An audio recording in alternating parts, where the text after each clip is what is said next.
Bonsoir. Ok. Bonsoir à toutes et à tous. Je m'appelle Solène Creusy et je suis en classe de terminale. Le jeu artistique est-il l'expression d'un jeu ? À quoi pensez-vous lorsque je vous parle de jeu artistique ? Personnellement, je vois la peinture, la musique, la littérature, l'architecture, la sculpture. Mais je vois aussi l'art de la scène, le cinéma, la photographie, l'animation. Mais c'est vrai, pourquoi ces formes d'art m'inspirent-elles un jeu artistique ? Le jeu. Le jeu, c'est avant tout s'amuser, créer, inventer, suivre ses envies. Mais c'est aussi essayer, tenter, gagner, perdre, abandonner.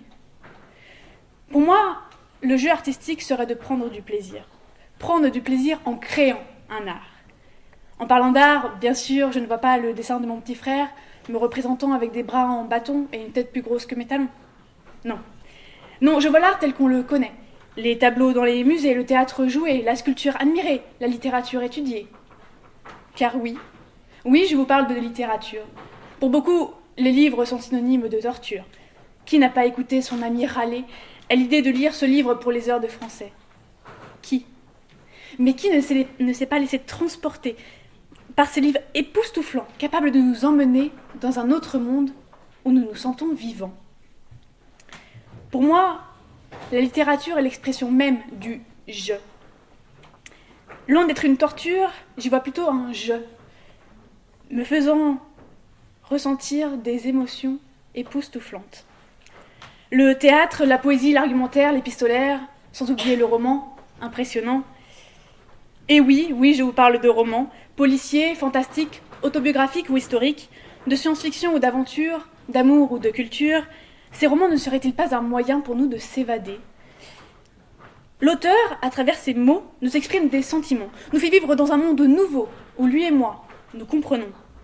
Je parle de nous comprendre car nous parlons la même langue. L'auteur libère son cœur pour faire vivre à ses lecteurs un instant de bonheur. Car oui, pour moi, l'auteur est l'auteur de ses propres mots. Il choisit lesquels utiliser pour me faire sentir aimé, blessé, attristé, enchanté. Un roman sans âme, un roman sans expression du « je », ne saura vous faire passer aucune émotion.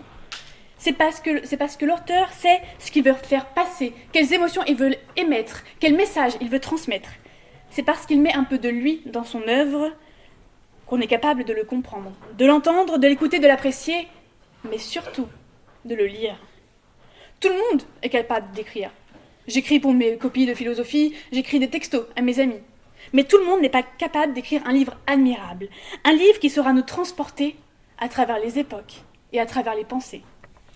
Et bien sûr, je ne fais que de vous parler de livres, mais je pourrais très bien vous parler d'un autre art. Pour moi, dès l'instant où l'on met les émotions, alors oui, le jeu artistique est l'expression d'un « je ». Néanmoins, l'expression de ce « je », de l'auteur, du peintre, du réalisateur, du sculpteur, peut être entendue de manière différente, en fonction de l'admirateur ou du lecteur. Une œuvre d'art est l'œuvre de son auteur. Mais la compréhension de cette dernière ne dépend que de la manière dont l'admire le spectateur. Quand les romans me parleront plus que tout, la peinture, elle, me laissera dans l'inconnu. Mais cette peinture même parlera à mon ami, qui verra, comme on l'a dit, la littérature telle une torture. Je finirai par vous dire que ce discours vous a peut-être transporté, du moins je l'espère de la tête aux pieds, mais si ce n'est pas le cas, ne serait-ce pas parce que je pense ce que je vous dis ? Ne serait-ce pas parce que mes convictions m'animent et me font vivre ? Des convictions qui, je l'espère, vous auront fait vivre de la même manière. J'ai essayé de faire de la littérature, de me mettre à l'écriture pour vous proposer un discours de qualité, et j'espère arriver à vous faire passer le message que je souhaite transporter. Car oui, l'art oratoire aussi est l'expression d'un « je ». Quand on y met les sentiments, le message passe clairement. Mais, néanmoins, reste un détail. Comment le spectateur interprétera ce qui sort de mon âme ? Je vous remercie.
Bonsoir. Vous m'entendez?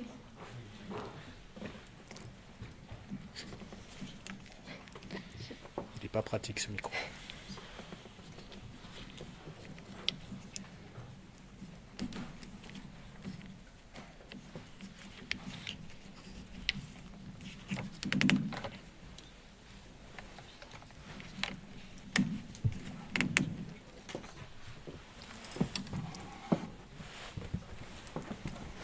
Je m'appelle Eva Antal et je suis en classe de seconde à Saint-Paul. Conformément à la norme, je n'aime pas employer le terme « je » lorsque je parle, parce que je me suis toujours demandé qui est ce « je » alors que c'est moi. Mais aujourd'hui, face à vous, cher jury, cher public, je suis présente pour vous parler de ce fameux « je », ce moi. Enfin, qui est ce « je » qui s'adresse à vous?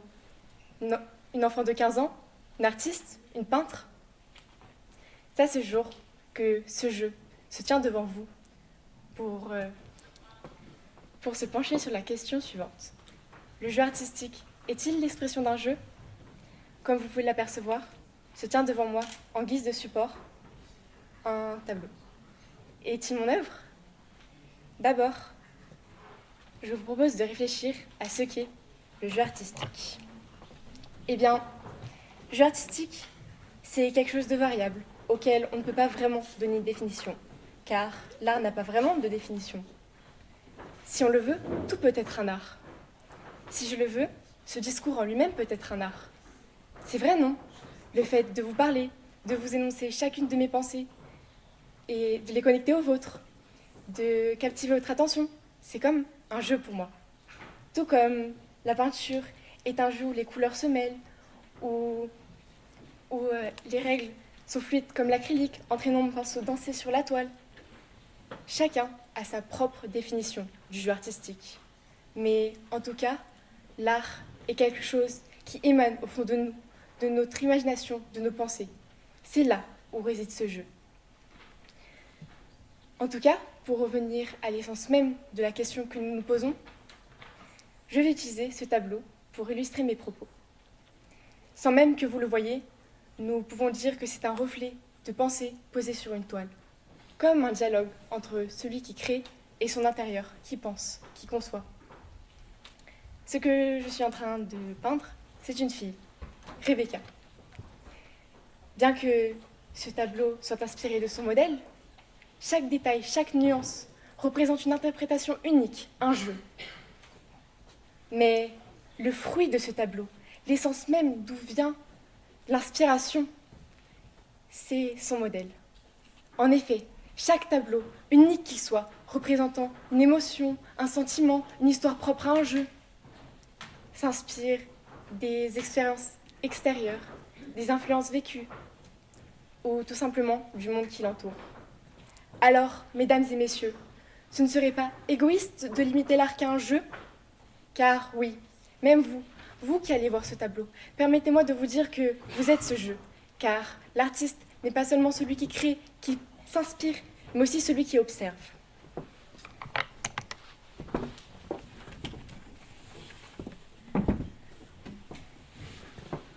Alors, mon jeu artistique, c'est d'avoir réussi à vous influencer, à faire croire que Rebecca, cette fille, était mon modèle vivant, ma création, et non celui d'un autre artiste. Alors, Rebecca ne représente pas une simple fille aux cheveux bleus, mais elle représente le monde qui nous entoure et qui a du pouvoir sur notre jeu, qui l'influence. J'ai été votre Rebecca, le temps d'un discours, celle qui a influencé votre jeu. Alors, j'ai fait de vous le propre sujet de mon œuvre. Alors certes, le jeu artistique permet l'expression d'un jeu, mais il ne se limite pas qu'à ça, il permet l'expression d'un il, d'un nous, d'un vous. Finalement, j'ai été ce vous et vous avez été ce jeu. Je vous remercie.